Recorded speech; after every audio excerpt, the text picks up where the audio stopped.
Welcome to our channel. Today we how to connect QuickBooks with PayPal, full guide step by step clearly. To connect QuickBooks with PayPal, begin by signing in to your QuickBooks account. Navigate to the left menu and select Banking. In the Banking section, click on Add Account. Type PayPal in the search bar. Select PayPal from the list of available services. Click on the Continue button to proceed. You will be redirected to the PayPal login page. Enter your PayPal account credentials and sign in.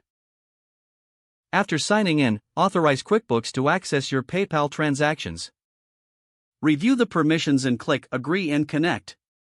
Once connected, you will be taken back to QuickBooks.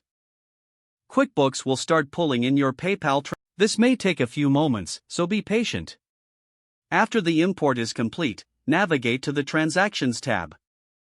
Review the imported transactions for accuracy. You can categorize these transactions according to your business needs. Click on For Review to see unclassified transactions. Select the transactions you'd like to categorize and click Add. Choose the correct account type for each transaction.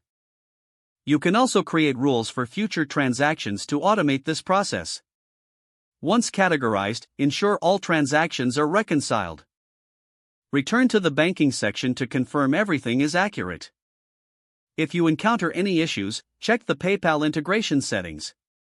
Regularly review your PayPal transactions in QuickBooks for ongoing accuracy. You have now successfully connected QuickBooks with PayPal and can manage your transactions efficiently. If the page does not load, refresh the browser or try again in a private or incognito window. Make sure you are using the correct email address, then retype it carefully to avoid small typos. If your password is not accepted, use the reset option and create a new strong password you can remember. Check your spam folder for verification or security emails, then complete any requested confirmation steps. Enable two-factor authentication if available to improve account security and reduce unauthorized access risk.